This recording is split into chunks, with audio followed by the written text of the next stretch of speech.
close to overlooking anybody. What goes into selling all the players on that concept? It's right there. It's win the day. That's all we're concerned about today. We were concerned about just having a really, really good Monday, which we did.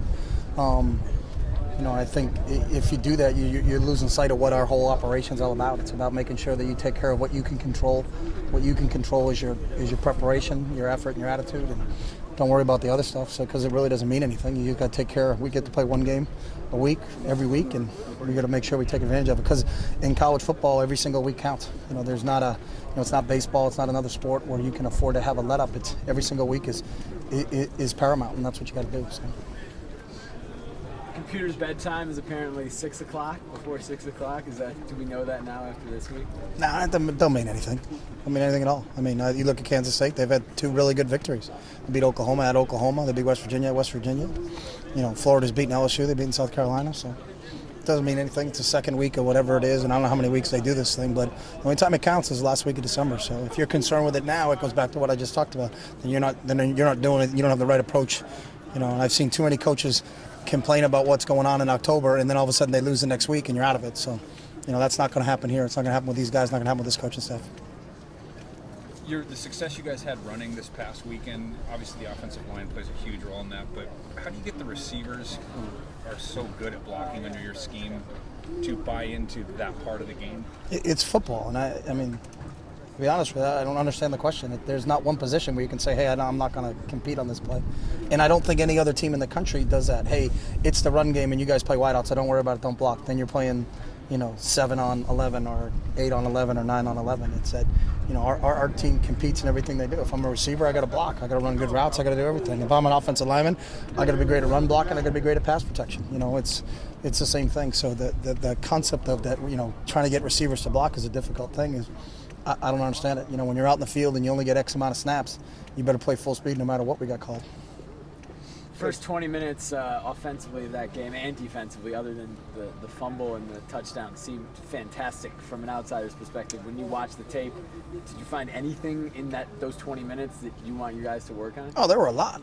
There was a couple plays. The one where Marcus pulled it. We missed a block on the front side, and thank goodness he pulled it on the backside because our back was going to get tackled in the backfield. So, whenever you look at the tape, you're never as good as you think you are, nor you're never as bad as you think you are. But there's always things that we can correct, we can do better, and we can, finish. But the one thing we've got is we have some guys that if you give them a crack or give them a crease, then they can turn, an average play into a great play, and they can turn a bad play into a good play. And that's we're fortunate because of the players that we have. But there's always things on both sides of the ball, and in special teams you can always work on. What impressed you most about when you were down so quick and the guys' composure? Did you see anything on the sideline that? No, and that doesn't surprise me or impress me. That's what we kind of expect out of our guys. We talk about playing. For the whole game, and there are certain times when you're going to be down or it's going to be close, and you have to just keep worrying about the next play, and that's what we talk about. Just play the next snap, play the next snap, play the next snap, and I think our guys have a pretty good understanding of that. And we've got, even though we're a young team, our older guys, the Michael Clays and the Kikos and the Kenyans and those guys have been great culture keepers for us in terms of making sure how to do it the right way, and I think that's trickled down to our younger guys, so they don't know any different, and that's the way it's supposed to be. So. Any concerns about the fourth quarter as far as mental tests, since you guys haven't really had to test yourselves in the fourth quarter yet? I'd rather have it that way than the other way. So, take your pick. Let's play a lot of close games. We'll take it. You don't know how games are going to unfold. You have no idea.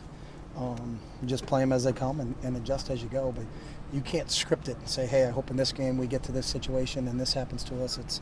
You just play the game the way it unfolds, and how it unfolds, you adjust to it accordingly. Do you compensate for that in practice anyway? Do you create those situations? Yeah, we always do. Everything we do in practice is a situation. We finished with 2 clutch situations today. Needed a field goal. First group went down and kicked it. Second group didn't. And we try to do everything we do from a practice standpoint is situational work, so that those guys, we can put them in those situations. So, you hope you can get it, but we don't go into games saying, hey, I hope this happens, I hope that happens. We go into games just saying, how are we going to win the football game? So, I'm confident if we get in situations like that, that our group can handle it, but we haven't been in it. So, but again, the alternative is to not be in the situation where not be 7-0 and not be winning games by whatever our margin of victory is right now, and I'll take what we're doing right now over the other thing any day. early in the week. Anything about Colorado stick out so far from what you guys have seen from them? Yeah, I think when you watch them just offensively against a good USC team, they had over 80 snaps. They had the ball in the red zone 6 times. I think they, obviously give credit to USC, and they kind of buckled down in the red zone, but they moved the football. I think they had 85 snaps, and USC had 48 out, but USC did a nice job with the 48 they had.